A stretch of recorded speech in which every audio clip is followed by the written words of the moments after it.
Bismillahirrahmanirrahim. Assalamualaikum warahmatullahi wabarakatuh. Semangat pagi kawan pajak. Semoga kawan pajak semua dalam keadaan sehat. Selamat bergabung di sela-sela kesibukan dan aktivitas kawan pajak semua di acara kami, Tax Soul. Bersama saya, Tugu Henungsi. Kali ini di studio sudah hadir fungsional penunut pajak dari Kanwil DJP Jawa Barat 1. Ada Pak Aditya Mulyadi. Halo. Dan juga ada Pak Rudi Rudiawan. Baik, saya sapa dulu ya kawan pajak, Bapak yang hebat ini. Baik, Pak Aditya dan Pak Rudi, apa kabarnya nih Pak? Alhamdulillah sehat. Alhamdulillah sehat dan semoga tetap semangat ya. Ya. Terus juga kawan pajak, semoga tetap sehat dan semangat. Baik, podcast kita kali ini bahas apa ya kali ini sebentar. Aku jadi ingat Pak, ada pegel nih. Tadi pagi geser ngangkat itu. Wah, gas. Masak ya? Iya, habis tiba-tiba pagi tuh. Iya, lumayan nih. Ada apa istilahnya kalau bahasa Sunda teh cangkel atau apa? Cangkel. Iya. Ada pegel. Iya. Ya, ada pegel. Mana sekarang gas naik ya? Curhat kayaknya. Gitu. Baik, tiba-tiba saya jadi ingat juga nih. Tadi sambil angkat-angkat geser masang ke tabung gasnya. Oh, habis masak ya? Iya. Jadi ingat, nah ini LPG atau gas ini dikenakan pajak apa saja. Oh, barangkali bisa kita bahas ya biar kawan pajak juga tahu ya, gitu ya Pak ya. Atau ada aturan apa tentang pajaknya? Pas betul dengan kondisi Bawi saat ini. Jadi memang kita akan bahas tentang PMK 62 tahun 2022 itu tentang pajak pertambahan nilai PPN atas penyerahan LPG tertentu. Kita akan bahas lebih detail ya. Ya, baik. Nah, berarti ada PMK baru ya Pak ya, PMK 62 tahun 2022. Tadi seperti Bapak bilang PPN atas penyerahan LPG tertentu. Ya. Nah, berarti tentunya ada dong yang melatar belakangi kenapa diterbitkan atau dikeluarkannya PMK 62 ini. Barangkali Pak Adit bisa menjelaskan, enggak, silakan. Ya, tentu saja setiap PMK atau peraturan pemerintah keluar itu pasti akan ada didasari dasarnya apa gitu, latar belakangnya apa sehingga peraturan keuangan ini keluar. Nah, tentunya PMK 62 ini sebelumnya juga sudah ada yang mengatur, yaitu PMK 220 tahun 2020. Karena ada penyesuaian tarif PPN yang seperti kita ketahui tarif PPN menjadi 11% ya. Tentunya juga PMK 220 ini harus diupdate.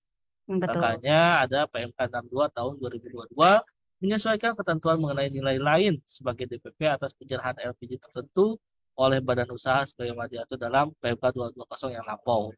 Akibat adanya perubahan tarif gitu, di pasal 7 ayat 1 Undang-Undang PPN. Selain itu juga mengatur mengenai pemungutan dan penyetoran PPN dalam besaran tertentu sebagaimana dimaksud dalam pasal 9A ayat 1 Undang-Undang PPN atas penyerahan LPG tertentu gitu ya, LPG tertentu oleh agen dan pangkalan. Jadi dengan adanya PMK 62 ini diharapkan nanti sudah tidak ada dispute lagi di lapangan. Jadi sudah tahu nih bila misalnya penjualan dari agen itu bagaimana pemungutannya, pangkalan bagaimana pemungutannya. Nah, di sini sudah dijelaskan gitu ya. Karena kan kalau penyerahan LPG kan biasanya ada kita agen LPG mana, betul, atau pangkalan LPG apa? Gitu betul sekali. Nah, tapi sebenarnya ya Pak ya kan tadi sebutkan kan PPN atas penyerahan LPG tertentu. Nah, ini tertentunya itu bisa dijelaskan Pak. Ini definisi LPG tertentunya itu seperti apa yang diatur di PMK 62 ini Pak? Ya, kalau diatur di PMK 62 itu definisi dari LPG tertentu sendiri adalah merupakan bahan bakar yang mempunyai kekhususan khusus karena kondisi tertentu seperti penggunanya atau penggunaannya, kemasannya, volume dan atau harganya yang masih harus diberikan subsidi. Nah, kalau kita lihat untuk pengguna rumah tangga, pelaku usaha mikro dan nelayan kecil itu diatur di Perpres 104 tahun 2007. Terus yang untuk tabung berat isi 3 kg itu diatur di Perpres 104 tahun 2007 juga di pasal 1 angka 2. Terus ada lagi yang terdapat bagian harga subsidi itu masih sama peraturannya termasuk subsidi penggunaan minyak tanah dan barang penting. Ini adalah kategori dari LPG tertentu ya. LPG tertentu. Ya. Baik, tadi kan sama Pak Rudi sudah jelaskan definisi LPG tertentu tadi. Berarti yang kurang lebih yang disubsidi, kemudian ada berarti kalau ada yang disubsidi, kemudian ada juga yang tidak disubsidi kayak gitu ya Pak ya? Iya. Terus yang tadi Pak Adit bilang bahwa ada penyerahan oleh agen dan juga pangkalan. Ya. Nah, barangkali bisa dijelaskan seperti itu Pak. Ya, mungkin nanti untuk lebih mempermudah pembahasan nanti kita akan tayangkan ya bagiannya. Jadi intinya begini, ketika LPG ini itu terdapat komponen yang memang yang disubsidi oleh pemerintah dengan yang harganya tidak disubsidi. Ketika bagian harga itu yang disubsidi oleh pemerintah, maka PPN-nya itu dibayar oleh pemerintah. Yang disubsidi PPN-nya dibayarkan oleh pemerintah. Jadi kita petakan dulu objeknya. Ya, betul. Objek bagi bagian yang harganya itu disubsidi itu adalah kewajiban PPN-nya itu dibayar oleh pemerintah. Di mana di PPN-nya itu merupakan sejumlah nilai subsidinya berapa. PPN terutangnya itu dihitung dari tarif PPN yang 11% dikalikan DPP.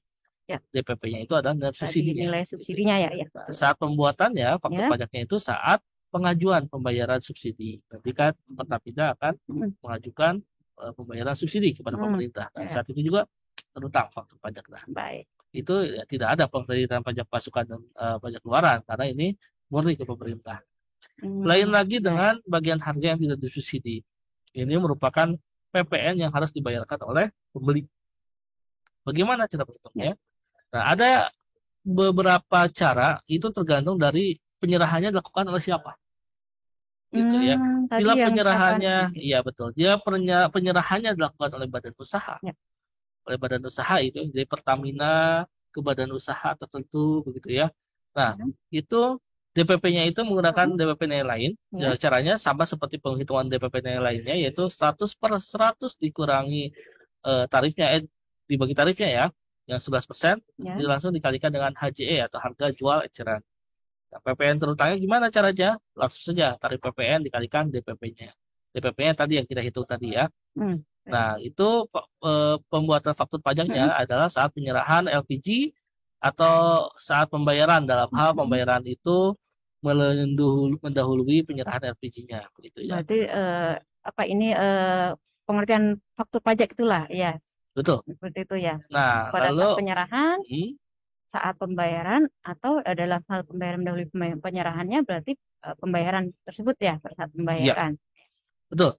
Nah, kemudian pengkreditan pajak masukannya ini bisa dikreditkan ya. Untuk pajak masukan bagi badan usaha Pertamina gitu ya, itu dapat dikreditkan pajak masukannya. Lalu bagaimana bila penyerahannya oleh agen? Nah, kalau oleh agen itu sudah ada ketentuannya.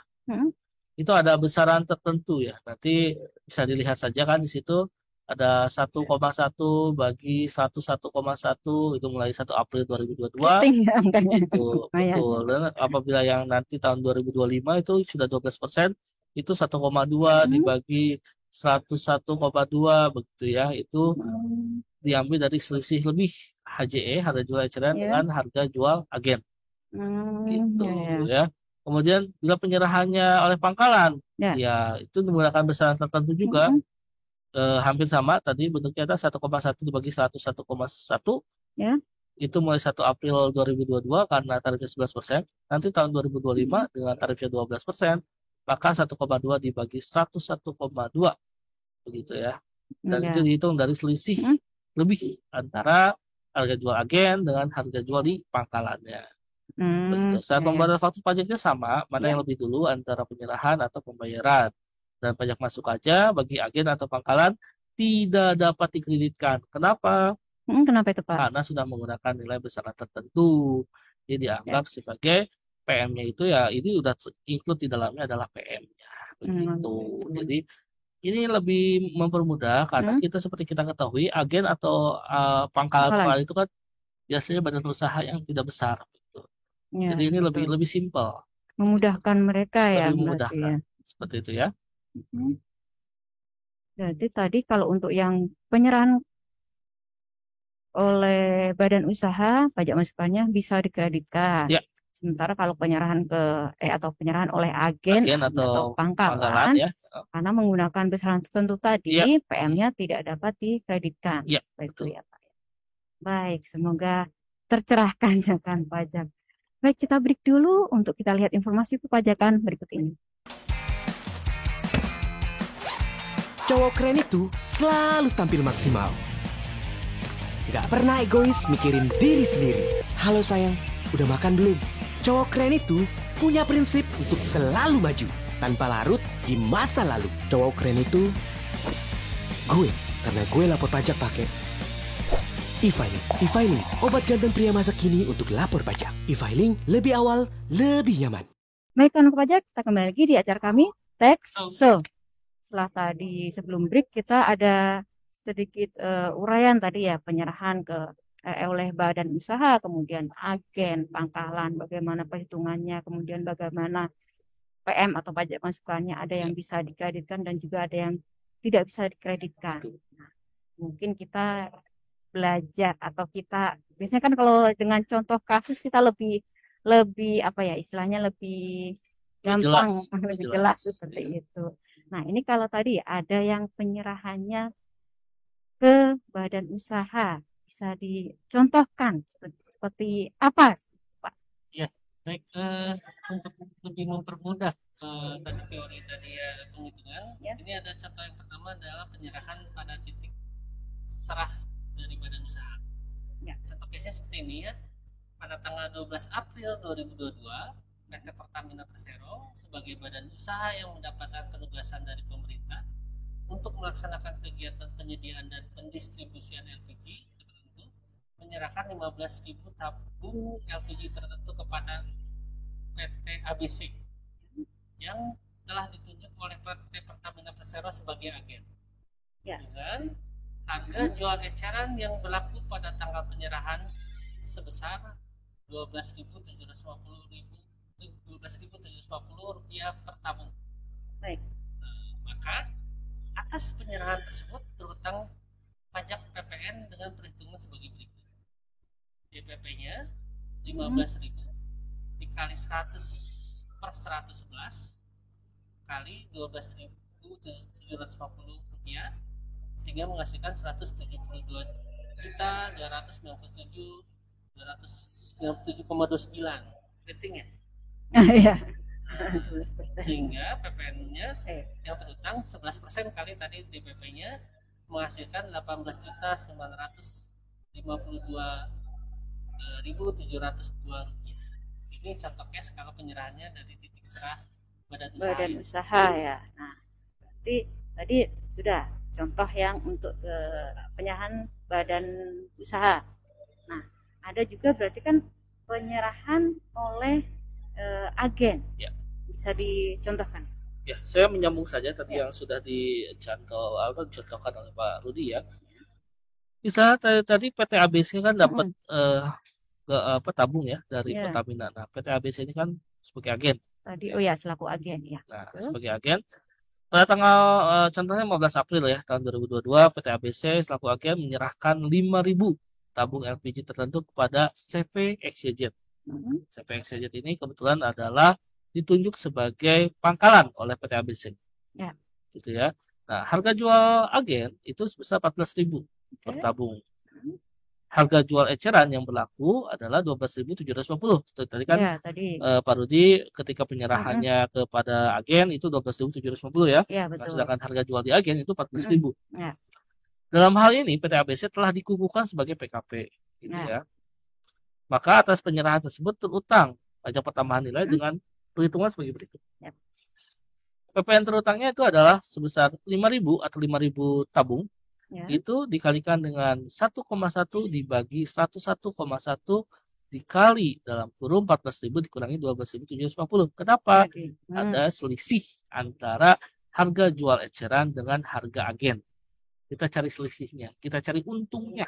Untungnya agen. Untungnya agen berapa? Karena kenapa? Karena yang tadi kalau untuk yang 12.750 kan yang sudah dari Pertamina tadi sudah dikenakan. Kita menghitung di selisih lebihnya. 5.000 dikali 1,1 dibagi 101,1 dikalikan selisih antara 14.000 dikurangi 12.740, Ya. itu yakinlah hasilnya adalah 68.001. Mau dihitung? Silahkan. Yakinlah segini ya. Langsung hitung Ya kalkulator mungkin dulu. kalau salah ya silakan di Ya. komen ya. PPN terutang jadinya berapa? PPN terutang sebesar 68.001. Mm. Itu sudah termasuk dalam selisih lebih antara harga jual agen dan harga jual eceran. Jadi tadi menghitungnya karena kan dari PT ABC tadi mendapatkan harga eceran dari Pertamina tadi kan 12.750. Ya. Kemudian dia menjual atau menyerahkan ke pangkalannya 14.000 ya. Betul. Berarti selisih lebihnya tadi ya cara Iya. menghitungnya seperti itu. Betul. Kemudian berarti ini kan tadi dia memakai yang besaran tertentu tadi ya, makanya Betul. 1,1 per 101,1. Ya. Seperti itu. Nanti kalau misalnya tahun 2025 ya nggak Ya. segitu. Oh, Nanti iya. 5.000 dikali 1,2 Iya. dibagi 101,2. Iya. Seperti itulah Ya. pokoknya. Baik. Kemudian dengan tadi ada yang agen. Nah, Mm-mm. sekarang yang ke pangkalan. Bagaimana ini contohnya? Ya, ini contoh case penyerahan pada titik arah sarah pangkalan ya. Ya. Contohnya tanggal 20 April 2022, CV XYZ selaku pangkalan Ya. menyerahkan tabung LPG tertentu secara eceran satu tabung kepada konsumen akhir. Ya. Harga jual pangkalan sebesar 15.500 per tabung. 15.500 per Tadi- tabung. Ya. Tadi kan dari Kang Adit harga jual agen atas LPG tertentunya sebesar 14.000 ya. Ya, betul. Dalam hal ini CV XYZ telah dikukuhkan sebagai PKP. Baik. Maka atas penyerahannya terutang PPN dengan perhitungan sebagai berikut. Ya. Yaitu 1 kali 1,1 per 101,1 Ya. dikali 15.500 dikurangi 14.000 ya selisihnya dari Ya. agen tadi. Sama dengan diperoleh Rp16. Yakinlah 16 waktunya. Maka Mau dihitung ulang silakan. Kalkulator. Nah, jadi PPN terutangnya sebesar Rp16 sudah rupiah. termasuk selisih lebih antara harga jual pangkalan dan harga jual agen. Iya, kok sekecil sekali satu tabung. Iya. Oh, Kalau dalam iya, satu ya. hari jualnya Dia jual 1.000 berapa? tabung, lumayan ya begitu. Oh iya ya, kenapa? Saya 1.000 tadi berarti melihatnya kok. 16.000 ya? Iya. Oke. Oke. Baik. Nah, ini terkait bagaimana ini faktur pajaknya. Nah, kita masuk nih pembahasan faktur pajak. Kalau misalkan pada saat penyerahan LPG tertentu tadi oleh agen ke pangkalan, Ya. bagaimana nih pembuatan faktur pajaknya, Pak? Faktur pajak tetap dibuat ya oleh si agen Ya. pada pangkalan. Ya. Faktur pajaknya hampir sama seperti faktur pajak yang biasa. Di situ ada kode dan nomor seri faktur pajak ya. Nanti Ya. bisa ditayangkan mungkin ya. Nah, sama saja seperti faktur pajak biasa. Gimana, Namun Pak? mungkin bisa kita lihat di pengkodeannya ya, Ya. di nomor seri faktur pajaknya. Kode transaksinya itu adalah 05 ya. 05. Jadi bukan Bukan 01 ya. 01 ya. Biasanya kan kita seringnya lihat yang 01. Betul. Ke Hal swasta ini biasanya ke swasta kayak kan 01 gitu. Hal ini karena kode penyerahannya itu untuk barang kena pajak yang menggunakan besar tertentu. Itu menggunakan Oke, oke. 05. Ya. Kemudian kode status dan nomor seri faktur pajak itu diisi sesuai dengan ketentuan yang mengatur mengenai tata cara pembuatan faktur pajak. Itu biasanya otomatis di e-faktur Ah, ya. gitu ya. Dasar pengenaan pajak ya diisi dengan dasar pengenaan pajak, yaitu pada titik serah agen. Ya. Titik serah agen itu sebesar selisih lebih antara harga jual agen dan harga jual eceran, selisih lebihnya ya. Ya, betul. Kemudian pada titik serah pangkalan itu sebesar selisih lebih antara harga jual pangkalan dengan harga jual agen. Oke. Oh, ya. Gitu. Nah, PPN-nya gimana? Hmm. Diisi saja dengan jumlah pajak pertambahan nilai yang terutang sebesar besaran tertentu. Cara penghitungan gimana? Tadi sudah Yang tadi, dijelaskan. Yang pakai Pada 1,1 dibagi per- 101,1. Nah, kayak gitu ya. yang biasanya angkanya keriting tadi. Ya, Baik, kawan pajak. Semoga tercerahkan ya kawan pajak. Ternyata juga untuk PPN atas penyerahan LPG tertentu. Kalau kita lihat tadi definisikan LPG tertentu itu yang mendapatkan subsidi ya. Ternyata memang ada bagian berapa yang PPN-nya yang disubsidi berapa, yang tidak kena subsidi berapa, seperti itu. Kemudian tadi ada yang ke badan usahanya seperti apa, ke agen dan juga pangkalan seperti apa. Ya. Gitu. Baik, kawan pajak, tak terasa kita sudah sampai di penghujung acara. Jangan lupa follow akun sosial media kami di Instagram dan Twitter @pajakjabar1, juga di Facebook dan YouTube di Kanwil DJP Jabar 1. Pak Adit dan Pak Rudi, terima kasih banyak. Semoga bermanfaat bagi kawan pajak semua. Baik, kawan pajak, selamat melanjutkan akses kawan pajak semua. Sampai jumpa di acara kami, Tax Show. Wassalamualaikum warahmatullahi wabarakatuh. Sampai jumpa.